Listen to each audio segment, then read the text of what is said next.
Jesus. How many people died here?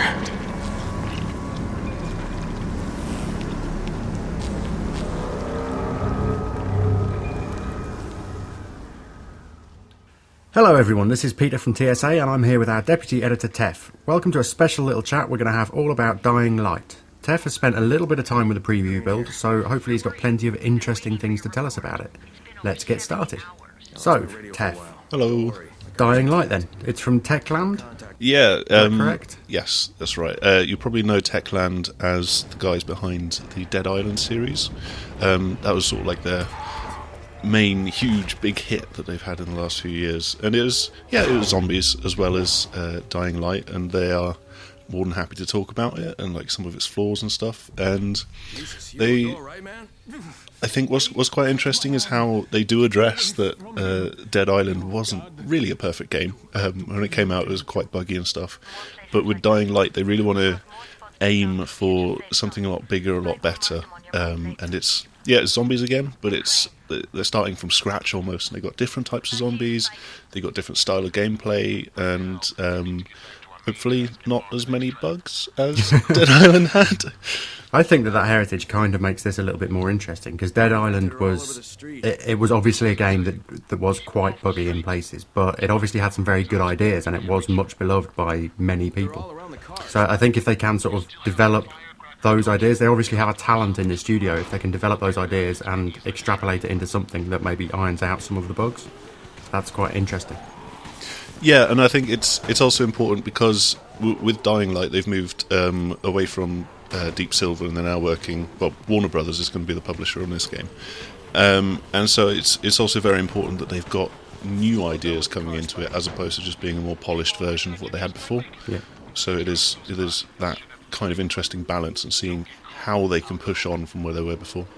And on that note, I've seen them describe this game as action survival, which is kind of weird, because I kind of thought from the look of it kind of looks like a survival horror game. Is that still the case, or are they just inventing buzzwords?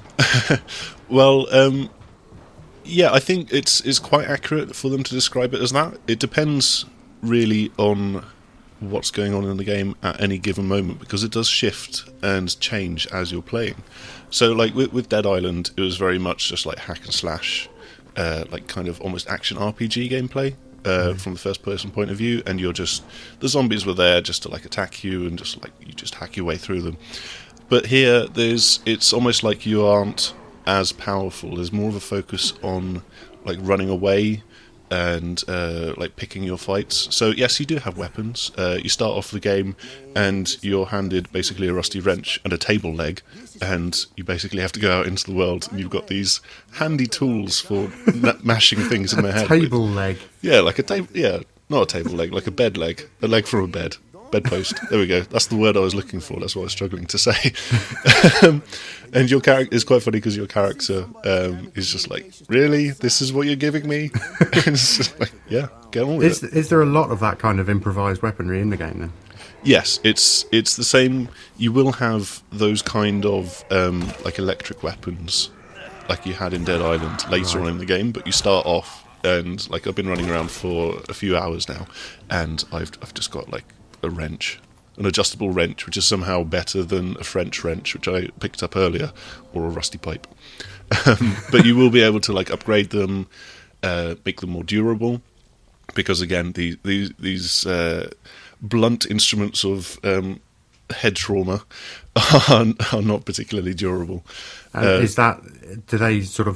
Is it like an RPG system whereby they level up, or is there like a crafting system involved? It's a crafting system. Right. So like you can use like metal scraps to rebuild a weapon on the fly, which is quite useful. So you're not just like stuck in the lurch if you get that final hit in and then suddenly your weapon's basically useless. But it's not necessarily like a Dead Rising system whereby you can sort of stick chainsaws to poles and stuff? Nothing quite so outlandish. No, I think it's going to be more in the vein of Dead Island, where it's you're sticking batteries onto a machete, and then you've got a lightning machete. That's how it works. Yeah, but I mean the combat is, yes, it's there, but you don't have to resort to it. In fact, you've got a separate skill tree for the combat compared to survival abilities, which is like crafting, like medikits and stuff like that, and also traversal, which is a quite important part of this, because you don't want to go in and kill everything. A lot of the time you'll actually be just basically avoiding the idiot zombies which are out there during the day, picking your fights when you need to, and when it comes to night time you'll actually just be running away most of the time.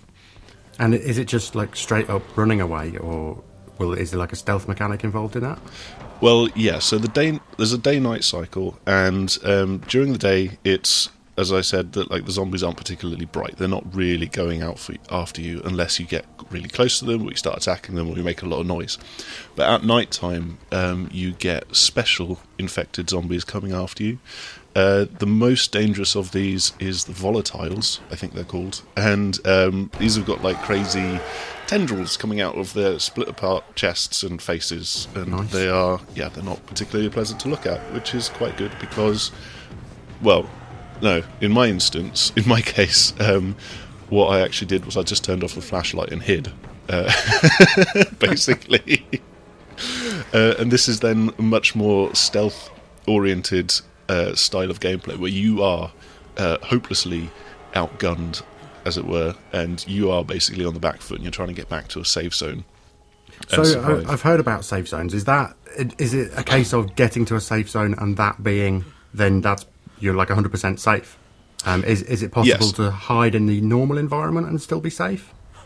Well, the thing about safe zones is that firstly you have to like find the safe zone and then secure it. So you have to then like get power supply, so that you've got the ultraviolet lights shining at the entrances, so that there's nothing going to come at you during the night, and then you can sleep, and you can basically just sleep it is through all well backed until up morning. in fiction.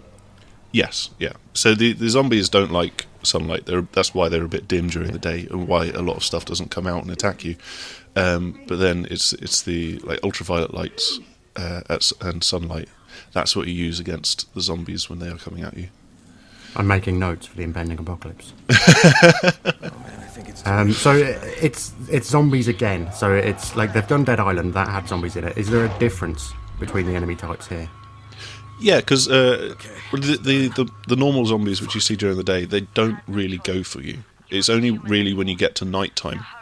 I mean, there are certain zombies during the day who are more athletic, shall I say? Because like one of the zombie models which I saw was basically a woman in like a tracksuit who was coming at you, and it's just like, that's clearly an athletic zombie who's been working out and has practiced climbing on top of things.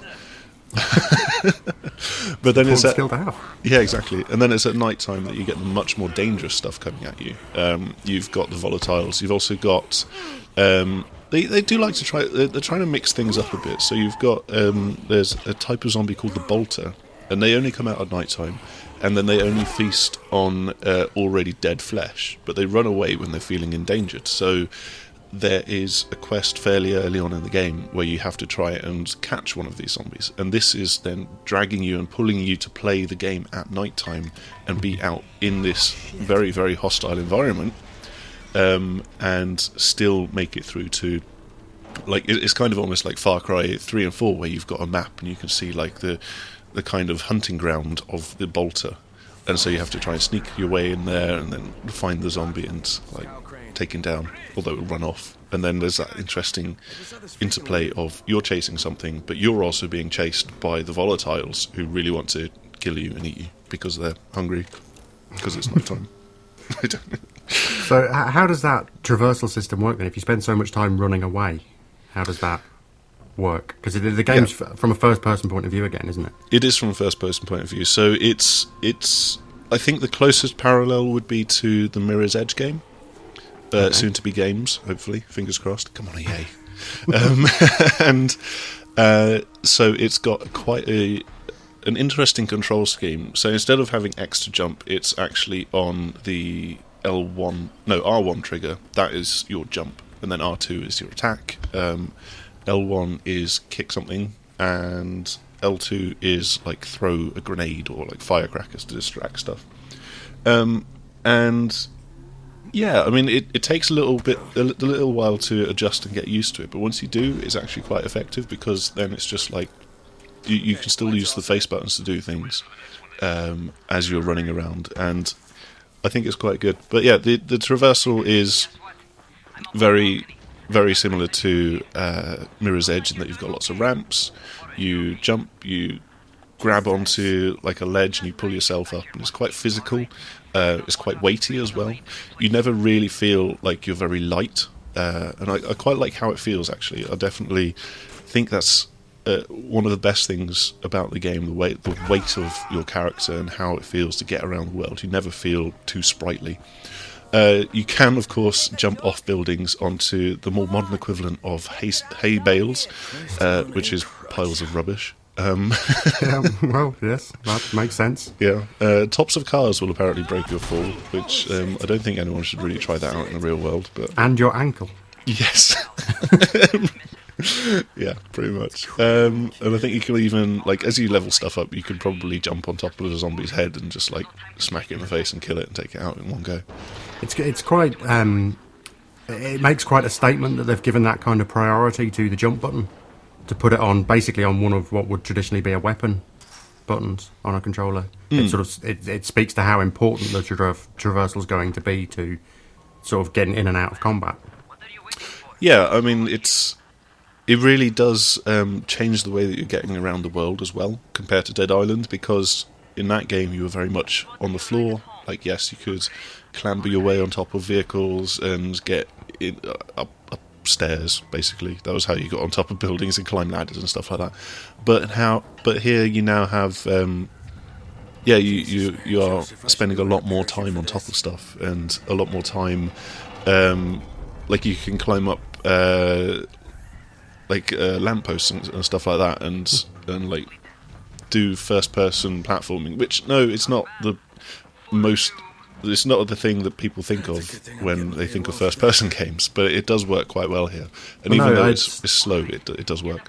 I will hold my hands up and say that when you tell me something has first-person platform sections in it, I automatically assume it's going to be horrible. But having said that, the allusions that you draw into Mirror's Edge, and the fact that you've commented a few times about it feeling sort of quite weighty and having this sort of sense of realism to the movement, that kind of instills a bit more faith in me. It kind of makes me think that maybe the first-person platforming might be manageable, because I think Mirror's Edge was probably the best example of that. Yeah. And I think that the floatiness and the sort of vagueness in where you're landing is usually the problem in first-person platforming. So it sounds like they've addressed that quite adequately. Yeah, I think what's important is that it's still quite forgiving. So even though you feel heavy, like, you will still be able to make that jump if it looks realistic. And I mean, obviously, as you play the game, you're going to learn what kinds of jumps you can make, what you can grab onto, and stuff like that. And that's going to be important for getting around, because like Mirror's Edge was very linear. You've got 2-3 paths through any given area, because they designed it in a very specific way. And here, obviously, they've got to like cater for you getting around this whole great big open world, which it's a fairly sizable city. And you do have to be able to get around there and figure out how you're getting through places. But yes, again, the important thing is that if you see a jump and you think, oh, I can make that jump, then yeah, you will be able to make that jump. My only worry is that maybe it's a tiny bit disorientating if you do jump and then you think, oh, I've not made it, and then suddenly, oh, I'm clambering my way up on top of this building now. But by and large, I think they've done a really quite good job of it, and like I'm looking forward to seeing how easy and more fluid that you get as you play the game, and you unlock more abilities, learn how you can do this stuff from your own point of view, and get used to the game. So like you say, just getting used to the controls and the distances between things, the sort of geometry of the game, will help you improve that kind of thing an awful lot over the course of playing it. So something else that I've heard about this game is that it has co-op, which is obviously something that Dead Island was quite popular for. Yeah, I've obviously not been able to try that out for myself, but it does have co-op, and I think it's basically as once you've got past like the opening tutorial, that's it. The whole game's co-op, pretty much just as it was for Dead Island, and I'm really quite looking forward to seeing that and how it works with like a lot of the situations that you get dropped into. I think there was something when I talked to one of the developers back in December. I think it was. Was it December? I think it was December. When I talked to them, I asked like how they've had to like really adapt their level design systems around this idea of not just having co-op, but also having people coming from rooftops, from alleyways, from all over the shop. And he said, yeah, it was really quite a challenge to like be able to figure out how to just still have level design, still have zombies spawning in, but always have it out of sight of any player at any given time, and still have like a coherent mission structure and style to the game. But yeah, I'm looking forward to the co-op. I really enjoyed, like, for all of their flaws, I enjoyed the 2 Dead Island games. Like, I thought they were good fun, like action slashing romps through zombie land. I think they were kind of perfect examples of those games that you can play and you know that there's something wrong with them. They're not perfect games, you know, but you can sort of see past that and still enjoy them for what they are. Yeah, I've heard so many, like, personally I wasn't a big fan of the Dead Island games, but I know so many people who really did enjoy them for the fact that they were just so much kind of ridiculous fun that you could have with them. Yeah, it's all about the company. Once you get to co-op, it's all about the company that you are enjoying as you play the game. And I think if you've got good friends, then you'll have a good laugh. Oh, I don't have good friends. Aww. I've only got bad ones. What about me, Peter? You're one of the worst, Tev, let's be honest. So yeah, anyway, I think that's about everything. The game's out on the 27th of January. Yeah, it's 27th January, 30th of January in Europe, says the Wikipedia page. End of January. Yeah, end of January anyway. And we'll have like reviews and stuff up when it comes, and it sounds like the sort of game that would be good for streaming and messing about that way as well. Mm-hmm. Well, I think that about wraps it up for now then. Obviously, Tef wrote a preview of this game in text form last month, so you can go and check that out on the sixthaxis.com. I would encourage everyone to do that. In the meantime, we will leave it there. Thanks for everything, Tef. Cheerio. And thanks everyone out there for watching. No, wait. This one is really funny. Okay. So again, how are zombies like computers? I give up. They use megabytes.